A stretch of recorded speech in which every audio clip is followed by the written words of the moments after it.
You know, for decades, the entire global nuclear landscape was built on this terrifying but weirdly stable balance of power. Well, that era is over. Today, we're going to dig into the fundamental shift that's kicking off a brand new and way more complicated nuclear arms race. This time, there's a third scorpion in the bottle. So you have Robert Oppenheimer, the guy who basically invented the atomic bomb, and he came up with this really powerful metaphor to describe the Cold War.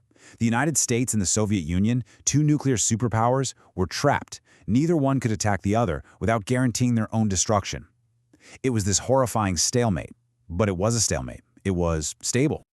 And that is the central question we are dealing with right now. A new player has just jumped into the arena, and its arrival is changing all the old rules, all the calculations for survival. This isn't just adding one more piece to the puzzle, it's like flipping the whole table over and starting again. Okay, so to really get a grip on how much things have changed, we first need to take a quick look back at the old rules of the game. The system that, for all its terrifying flaws, somehow kept the world from nuclear disaster for more than half a century. A huge part of that system was arms control. You had treaties like the New START agreement that basically put a lid on how many nuclear warheads, we're talking weapons ready to launch, both the US and Russia could have. It created some predictability, a little bit of transparency. It was the bottle that contained the two scorpions so they couldn't just run wild.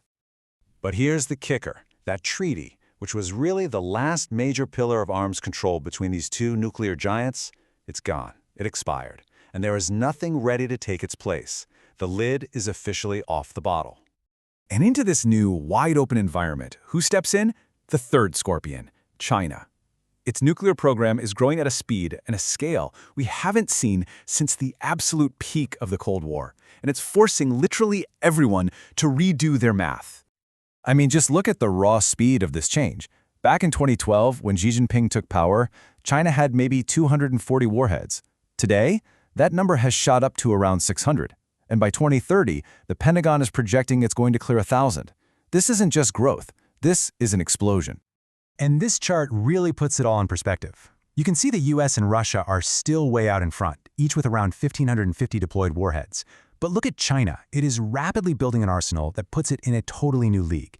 It's fundamentally changing a strategic balance that for so long was defined by two and only two major players. Right, so we've seen what's happening. But the really big question is why? Why on earth is China doing this? Why such a massive, rapid nuclear buildup? Well, experts are saying there's a pretty clear strategic logic behind the whole thing. According to analysts like Philip Saunders at the National Defense University, China's chasing three big overlapping goals here. First, they want an arsenal that's so big and so diverse it can survive any possible first strike and still hit back hard.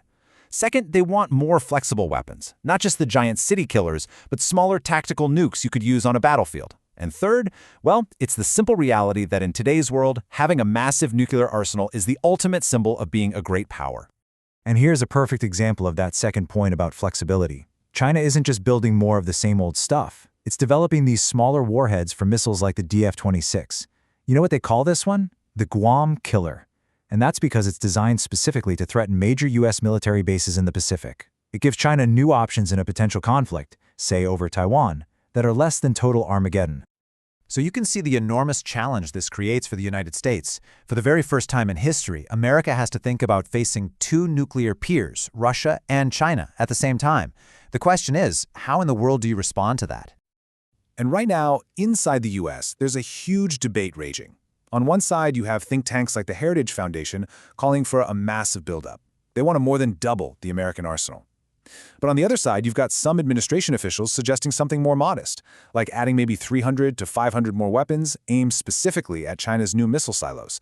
There is absolutely no consensus. But here's the harsh reality check. Even if the US decides to build more weapons, it's not going to be fast, and it's not going to be easy.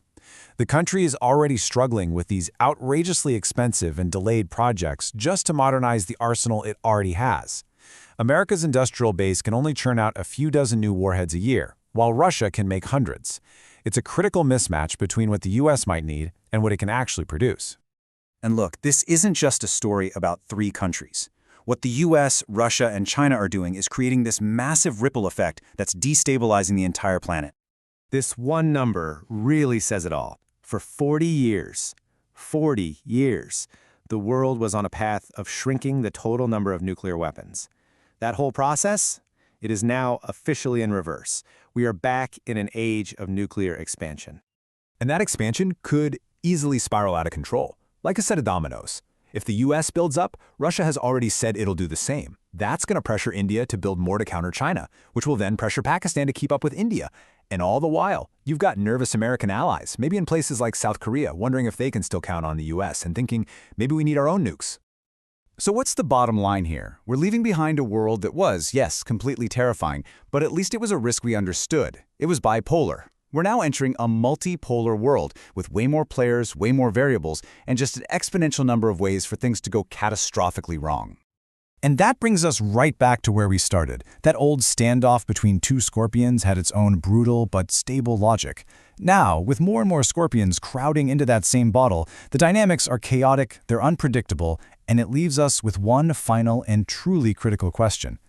In this new world, are the old rules for survival now completely obsolete,